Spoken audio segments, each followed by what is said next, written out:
시청자 여러분 안녕하십니까? 언제나 자랑스러운 호남을 만나보는 호남인의 진행자 배종호입니다. 오늘 모실 주인공은 맨손으로 4천억 대박 신화를 만들어낸 한국 게임 업계의 살아있는 전설입니다. 직원 5명으로 온라인 게임 회사를 창업해서 5년 만에 전 세계 48개 국가에 게임을 수출했다고 합니다. 게임 강국 코리아의 토래를 마련한 김정률 회장님을 만나보겠습니다. 아이고, 회장님 안녕하세요. 네. 안녕하십니까.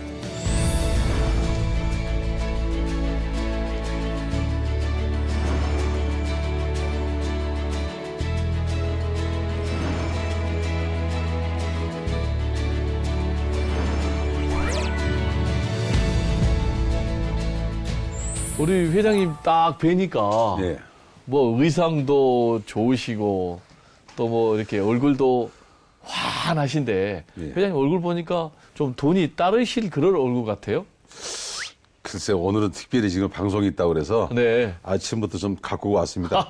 그러세요? 그리고 또 제가 원래 이제 시골 호남 사람이기 때문에 네. 뭐 서울 사람 같이 좀 세련되게 하기 위해서 오늘 좀 멋을 내고 왔습니다. 아, 그래요? 네. 뭐 그냥 멋 자체가 네. 그냥 몸에서 그냥 풍겨 나오시는데 그 시중에 네. 회장님께서 돈이 아주 많다. 네. 뭐 한 3조에서 4조 정도 재산이 된다. 이게 사실입니까? 글쎄 제가 그런 얘기는 가끔 듣고 있는데 제가 네. 20년 전에 2005년도에 게임 사업을 네. 해가지고 나스닥에 네. 업계 최초로 나스닥에 상장을 했습니다. 네. 그래서 그때 4천억을 받게 됐습니다. 누구에게요? 손정 회장 쪽에서. 아, 소프트뱅크. 예, 손정희 회장에게 회사를 파셨습니까? 팔았습니다. 네. 그래서 20년 전이니까 2005년도인데 그래서 그때 4천억이라는 돈을 수표 한 장으로 받았습니다. 아, 현찰로 예, 받았습니까? 현찰로 받았습니다. 네. 그래서 그걸 받고 나니까 야 이게 꿈인가 생신가 그랬고요. 네. 사실 저는 이제 M&A를 잘 모르고 그래서 네. 뭐 계약금, 뭐 중도 이런 게 필요 없다. 네. 현금으로 달라. 네. 그거 아니면 안 팔겠다. 일시불로 달라? 20% 달라야 되죠. 네. 까다로운 조건을 요구했는데 네. 그쪽에서 수긍을 해줘가지고 네, 그렇군요. 이제 네. 우리 김정률 회장님 하면 이 한국의 이 살아있는 게임 업계의 전설이다. 이런 이제 평가를 받고 계시는데 요즘은 주로 어떤 일에 매진하고 계시는지요? 저는 평생 이 게임 사업을 하다가 네. 뭐 잘 모르는 다른 업종에 끼어들기 어려워가지고 네. 제가 일본의 동경에 있는 상장 회사를 하나 인수를 했습니다. 아, 예, 네. 그게 이제 게임 회사인데 게임 회사군요. 예, 지금 20년 가까이 제가 운영을 하고 있고 네. 또 동시에 뭐 골프장 사업도 골프장. 일본에서 일본에 있군요. 예, 하고 네. 있습니다. 또 뭐 부동산 개발 회사도 하고 있습니까? 뭐 옛날 말에 뭐 땅은 거짓말 하지 않는다. 네. 그런 어른들 얘기도 있고 해서 네. 뭐 서울 근교의 테마파크를 테마파크. 지금 이쪽 근교 남양주에 한 110만 평 정도 네. 제가 확보를 해서 인허가 중에 있고 네. 머지않아 또 사업이 잘 진행될 거로 봅니다. 회장님의 이제 이 스토리를 이 테마 중심, 키워드 중심으로 우리가 좀 살펴볼 텐데요. 이 회장님이 선택하신 첫 번째 키워드가 젊어서 고생이 성공을 부른다. 저도 14살 때 고향을 떠났는데 떠나서 이제 고향에서 크기도 했죠. 네. 그래서 어려서 뭐 고생을 좀 많이 했습니다. 사실은 운동도 많이 하고 네. 또 아주 굉장한 고생을 했는데 그 어려움들이 결국 내가 커서 사업을 하면서 어려움이 있을 때마다 어떤 고난과 어떤 어려움이 있을 때 그때마다 그 어렸을 때 그 고생했고 젊어서 힘들었던 그런 지켜왔던 그런 인내심이 다시 새롭게 나와서 나를 또 지키고 있는 네. 그런 것을 봤을 때 저도 우리 자식들한테도 젊어서는 고생하는 게 돈 버는 거고 젊어서 고생을 하는 것이 인생을 크게 배우는 것이다 이렇게 생각을 하고 가끔 잔소리를 하고 있습니다. 회장님 고향이 해남이시죠? 그렇습니다. 굉장히 가난하게 컸다는데 뭐 필통도 만들고 예. 얼마나 어려웠습니까? 글쎄, 저 해남에서는 저희 집만 어려운 건 아니고 제가 어렸을 때는 다 어려웠죠. 그런데 저희 집 역시 뭐 사실 먹고 살기가 우리 오형제다 보니까 오형제. 식구도 많고 네. 그래서 사실 그 학교 다닐 때 보면은 이게 가방이란 게 없고 그 보자기에다가 책을 싸고 보자기. 다니는데 이 저기 필통이 이제 옛날에는 이렇게 접는 게 있었어요. 근데 그 접는 게 미국 그 미제 깡통, 맥주 깡통을 이렇게 펴가지고 네. 그걸 오므려서 만든 그런 필통이었거든요. 네. 그래서 연필도 이제 거기다 넣고 이렇게 지우개도 있고 이제 그렇게 했는데 그렇게 해서 책하고 이렇게 보자기로 싸서 둘둘 말아서 이 옷빈이라고 그러죠. 우리 말로는 양침이라고 그러죠. 네. 그걸로 잘 꼬매서 이제 여기다 메고 행복했던 추억은 어떤 게 있습니까? 제가 고향에서 행복했던 게 뭐가 있을까? 저는 사실 오형제 막내로 태어났거든요.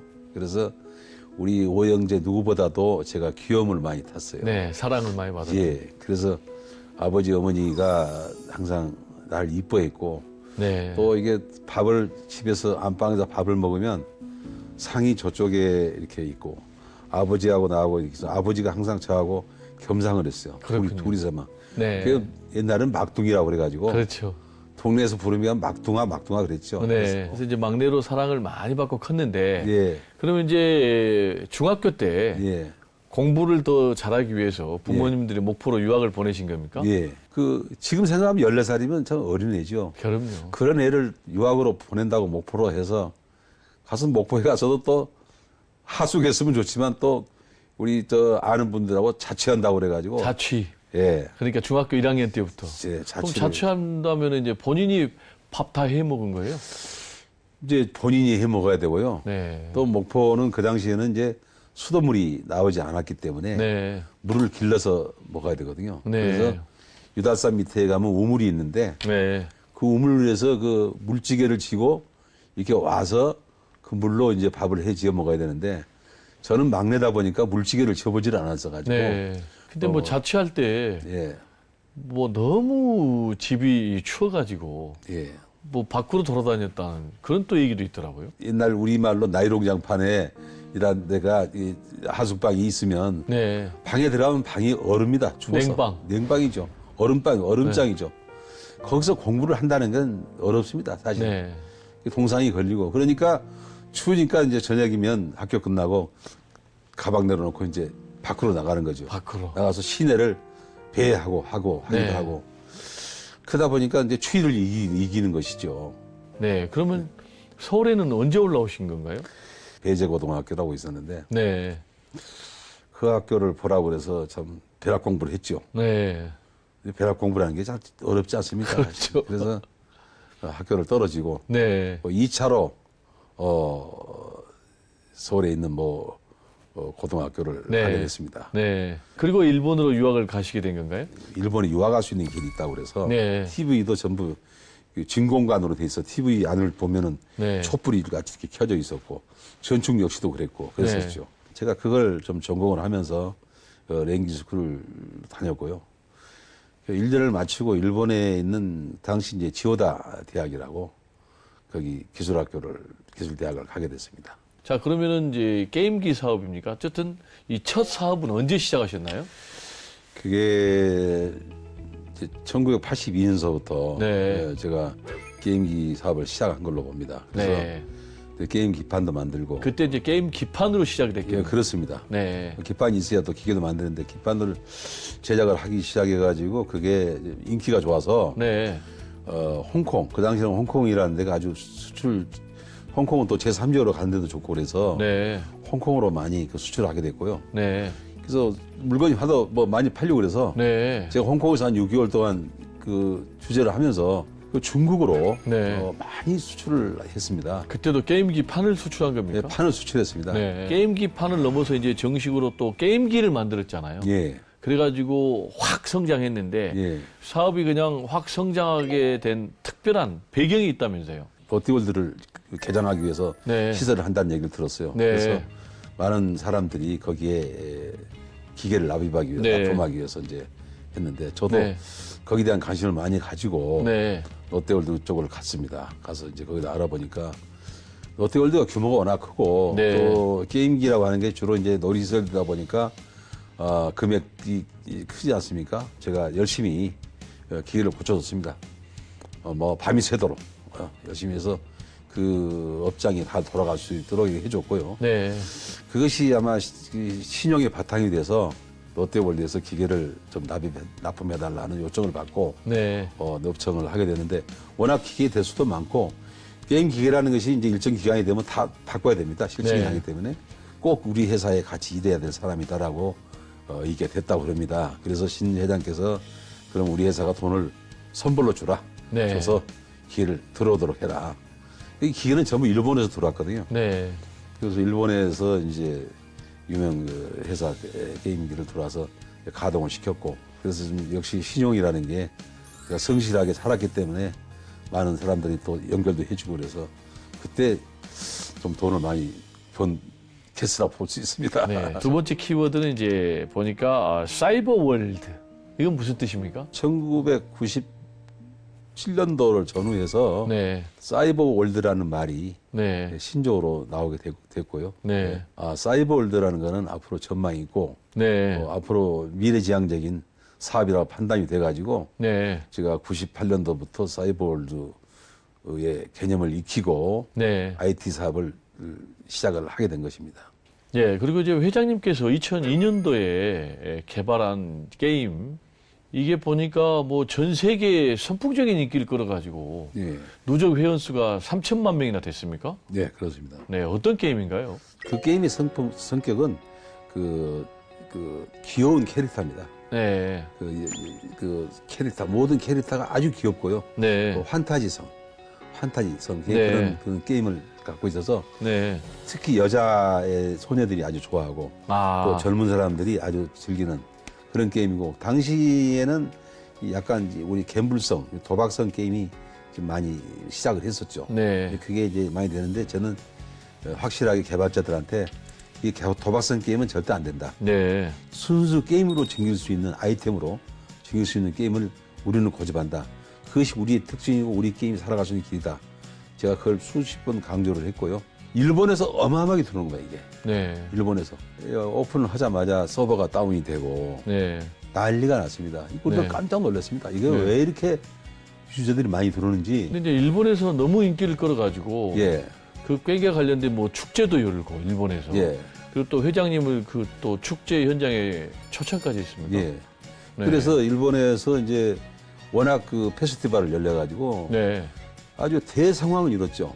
전 국민 게임이 됐습니다. 네, 그래서 일본에서 초대박이 났고요. 그것을 손정희 회장께서 우리 페스티벌 할 때 왔어요. 네, 와가지고 그걸 보고 훗날 손정희 회장도 이 게임에 대한 관심을 가지고 네. 이 우리 회사를 사게 된 동기가 되겠습니다. 그렇군요. 미국 나스닥에 회장님 회사를 직접 상장까지 했습니까? 그렇습니다. 네, 그게 뭐 한국 게임 회사로는 처음이라고요. 처음입니다. 네, 한국 게임 업계에서는 처음이고 한국 국내 총 들어서 두 번째입니다. 네. 예. 그러니까 이제 2005년도에 말씀하신 대로 미국에 나스닥에 회장님 회사를 상장을 하고 예. 선정희 소프트뱅크 회장이 그러면은 그 소식을 듣고 예. 회장님의 회사를 자기가 사겠다라고 예. 제안이 들어온 겁니까? 그때 손정희 회장이 참 반갑게 맞이하면서 네, 꼭 자기하고 손을 잡고 한번 일을 해보지 않겠느냐 이렇게 얘기를 해서 결국 그 세계적인 회사 소프트뱅크가 이 회사를 좀 키워서 할 수 있다고 하면 이 게임이 더 큰 시장으로 클 수 있지 않겠나 이런 생각을 갖게 됐고요. 네, 그때 이제 매각할 때 4천억 원을 받으신 거잖아요. 예, 그럼 이게 당시 기준으로는 벤처 업계 사상 뭐 최고가 매각을 하신 거죠? 워낙 큰 돈이라 수표라. 네, 그래서 저도 이렇게 보니까 한참 쉬어야 되거든요. 동그란 수가 많고 그렇죠. 그거를 받아서 제가 잠시 이렇게 돌아서는데 도장을 찍었는데요. 이건 왜 그런지 모르게요. 눈에서 눈물이 잠깐 돌았어요. 네, 근데 그러고 나는 싹 감추고 내 책상 쪽으로 걸어갔는데요. 내가 왜 눈물이 돌지 이렇게 생각을 했는데 그 돈을 많이 받아서 기뻐서 눈물이었는지 네. 안 그러면 내가 이렇게 키울 때까지 제 고생이 얼마나 심했겠습니까? 그렇죠. 뭐 그런 것을 생각해서 그런 건지 막 순간적으로 제가 울컥하게 만든 것이 아니었겠느냐고 생각을 그렇죠. 예, 했습니다. 네, 그리고 회장님 이제 이번에는 세 번째 키워드 좀 살펴볼 네, 텐데요. 네. 세 번째 키워드가 멈추지 않는 도전. 예, 이게 어떤 뜻입니까? 사람은 항상 된다는 것을 전제로 하고 된다는 확신. 예, 그런 걸 가지고 뭐 쉽게 다 도전을 했는데 네. 그 성공하기가 쉽지 않죠. 뭐 모든 것이 하는 일마다 잘 되면 좋겠지만은 네. 뭐 일이라는 게 그렇게 안 되고 근데 네. 저 역시 좀 어려운 환경이나 여건에서 자랐기 때문에 매사가 쉽지 않았고요. 네. 어려움밖에 없었습니다. 근데 그런 것일 때마다 항상 제가 가진 자신감과 모든 것은 이 도전하고 또 끝없는 도전 그리고 굽히지 않고 모든 것을 최선을 다해서 하라고 하는 마음 포기하지 않는 그런 겁니다. 보니까 회장님은 특별히 도전 정신이 남들보다 더 뛰어난 것 같아요. 예. 보니까 한국 게임협회도 회장님이 만드셨죠? 그렇습니다. 우리나라도 게임 선진국 일본도 그렇게 하는데 우리나라도 게임 협회가 필요하다. 게임 협회를 1994년 문화관광부 1호 허가로 제가 네. 허가를 받아서 게임 제작 협회를 제가 출범을 시켰고 네. 제가 초대 회장이 돼가지고 네. 한 10여 년 동안 회장을 맡았습니다. 대한민국 최초로 게임 대전도 열으셨습니까? 대한민국 게임 대전이라고 그래가지고 게임 쇼를 제가 열게 됐고요. 네. 그게 굉장히 발전이 됐습니다. 네. 그래서 문화관광부에서 그 게임 쇼를 게임 전시 대전을 정부로 좀 이관을 해달라. 네. 그래서 굉장히 성공한 국제 게임 쇼가 됐죠. 네. 그리고 회장님께서는 중국에서 패션쇼 모델로도 또 도전을 하셨는데, 중국에서 가장 그 유명한 모델이 출연하는 네. 그 모델 쇼가 있다고 그랬어요. 네. 패션 쇼가 꼭 나와줬으면 좋겠다. 그래서 용기를 한번 냈습니다. 네. 여기서 한번 뭐 인생이 별거 있느냐 한번 해보자 해서 뒤에서 좀 연습을 해가지고 네. 출연을 하게 됐습니다. 이제 회장님께서는 세계적인 게임 사업을 하면서 많은 사람들, 세계적인 인물들을 만나셨을 텐데요. 가장 마음에 드는 인물은 누굽니까? 저기 사실 따지고 보면 그 보는 관점에 좀 다르긴 한데 네. 그 손정희 회장에 대해서는 너무나 배울 점이 많다고 생각하고요. 네. 어떤 점이요? 그분은 어려서 4살 때 일본 후지 텔레비에서 천재 소년으로 소개가 되면서 네. 수학 천재로 이렇게 소개가 됐죠. 네. 그런데 이 사업에 대한 얘기를 저하고 제가 이제 회사를 팔면서 저하고 독대로 뭐 한 7번 정도 만났습니다. 한 네. 번 만날 때마다 몇 시간씩 이렇게 만나서 얘기를 해보면 그 사업에 대한 그 해안이 굉장히 넓게 빠르고요. 네. 순발력이 아주 빠릅니다. 네. 추진력이 아주 빠르고 이 판단력이 그렇게 빠릅니다. 네. 저는 이제 일일이 그분하고 말할 수는 없지만 어떤 예를 들어 할 수는 없지만 제가 느끼면서 정말 대단한 분이라는 걸 수없이 느꼈고요. 네. 배짱도 작은 사람이면 배짱도 크고 그래서 자 진짜 이렇게 훌륭하고 멋진 사람이 있구나. 사람은 겉모습이 문제가 아니라 그 내공은 대단하구나 해서 그 사람은 굉장히 내가 멋진 사람으로 좋아하게 됐고요. 효도로는 아주 겸손하고 네. 그리고 적은 키임에도 불구하고 오로지 산에서 그 무도를 훈련. 하고 이렇게 나옵니다. 근데 네. 사람이 아주 나와서 보면 부드럽고 자상하고 상냥하고 또 그런데 일단 링에 올라가면 누구보다도 호랑이 같이 무섭고 네. 냉철하고 이렇게 해서 뭐 전 세계 최고 하는 챔피언이 됐죠. 지금 뭐 회장님 에너지를 보니까 90세까지는 뭐 끄떡 없을 것 같고요. 감사합니다. 그러면 10년 뒤에 예, 우리가 이 자리에서 예, 다시 한번 예. 또 제2의 인터뷰를 우리가 미리 약속을 하고요. 내가 다시 태어나도 나는 이 길은 꼭 가야 되겠다. 라고 생각하는 길은 어떤 길입니까? 정말 사람은 한 번 태어나서 한 번 죽는 것인데 무의미한 인생을 산다는 것은 좀 아니라고 생각이 되고 제가 한다면 좀 더 보람 있는 일 그리고 사회에 또 봉사할 수 있는 일 이런 일이 진정한 인생의 어떤 의미가 아니겠느냐 이런 생각을 자주 하게 됩니다. 우리 호남 발전을 위해서 꼭 해주고 싶은 말씀이 있다면. 저도 호남인의 한 사람으로서 이 호남인들이 이 서울에 올라와서 굉장히 성공하고 잘 하고 계신 분들 많습니다. 저희 호남인들은 항상 과거에 어려운 지역이 있었지만 더욱더 용기를 내고 많이 호남인들이 어디를 가나 호남인들이 잘 되는 모습을 많이 보고 있습니다. 우리가 우대를 가지고 같이 좀 호남인의 발전을 위해서 같이 살아봤으면 하는 말을 제가 전달하고 싶습니다. 네. 네. 오늘 회장님 귀한 말씀 감사합니다. 네, 감사합니다. 아시다시피 해남은 땅끝 마을 또이라고 그래서 또 유명하죠. 그런데 그 고향에 대한 나의 추억과 그 고향에 대한 애양심, 저는 이 나이 먹어 서울에 객지에 올라왔지만 항상 변함이 없고 고향은 언제든지 나를 따뜻하게 해주는, 가끔 이제 열차를 타거나 차량을 타고 이 호남 지역을 지나가면은 기분이 좀 뭔가 기분이 좋습니다. 우리 고향 호남이 나를 반겨주는구나, 안아주는구나 하는 그런 마음을 내가 갖게 됩니다. 그래서 저는 앞으로 있으면서도 내 고향 호남을 영원히 사랑하겠다. 또 호남인을 사랑하고 우리 고향 호남의 발전을 위해서 내가 할 수 있는 일은 뭐든지 해야 되겠다. 이런 마음의 각오를 가지고 살고 있습니다. 네, 오늘은 멈추지 않는 도전으로 대한민국을 게임 강국으로 우뚝 세우신 김정률 회장님과 함께 했고요. 다음 시간에 더 멋진 모습으로 여러분과 호남인에서 함께 뵙겠습니다. 감사합니다.